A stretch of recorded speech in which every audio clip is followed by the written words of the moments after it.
Lee, that's the title track from your second album with the expressions. What's the story behind Faithful Man? Well, actually, the story is, everybody at one time or another in their lifetime have been tempted or we will be tempted. The story's about temptation and trying to resist temptation. I mean, throughout the whole song, I'm asking, please don't make me do wrong, trying to do the right thing. But sometimes it get a little hard, you know what I'm trying to say? But you do, you try to do what you know what's best for you. And you've been married for 45 years. Yes, so 46 this year. So 46 this year? Yeah. So I'm going straight to the big questions. What's the secret? Well, being faithful is one. Mm-hmm. I put that on the table first. And you try to treat your spouse as you would treat yourself. Because when you get married, I really take marriage very serious. There's so many things today, it seems as if it's so transient, everything is so people just think in general, from my perception of what I hear on TV and see on TV, people just think about what I see on TV. It seems as if they think that everything is like temporary. Temporary. Yeah. But, I truly believe in the old school way. First I believe in religious principles, which I would like to say this to clear up religion.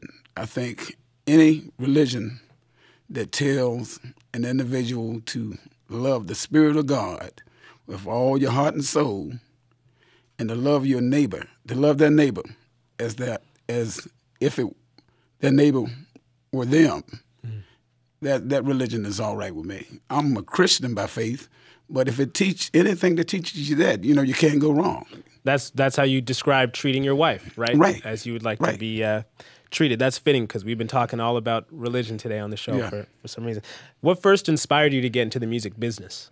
I want a talent show. I went on the talent show as a dare. A friend of mine dared me to enter in a talent show in Wilson, North Carolina. And I took him up on the dare.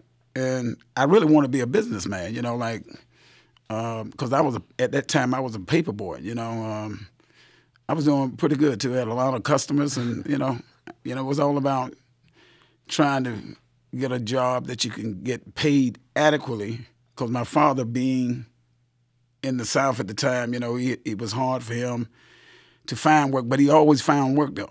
He had to work away a lot. But so you were thinking first and foremost about how can I just take care of myself? Yeah, and try to help my mother out, and because she was having a tough time with the bills at the time. But I went on the stage at that time on the Dare, and like the girls went like crazy. So that was a plus. I said, well, this is all right, but I didn't let that still affect me until I was offered to sing with a band, and they offered to pay me more money than I would have made 2 weeks with my paper route, working very, very tediously. Yeah. And it didn't take a rocket science to figure it out. Hey, I can go there and sing a few songs, man, and get a paycheck. And I've been doing it ever since. I'm talking to soul powerhouse and soul survivor Lee Fields. The music industry can be fickle, but you've stayed with it for 40 years. Yeah. What's been your key to survival? Making records that I really believe in, and giving the public, when they take their time to come out and see me, the best that I could give, and staying focused on what is happening now.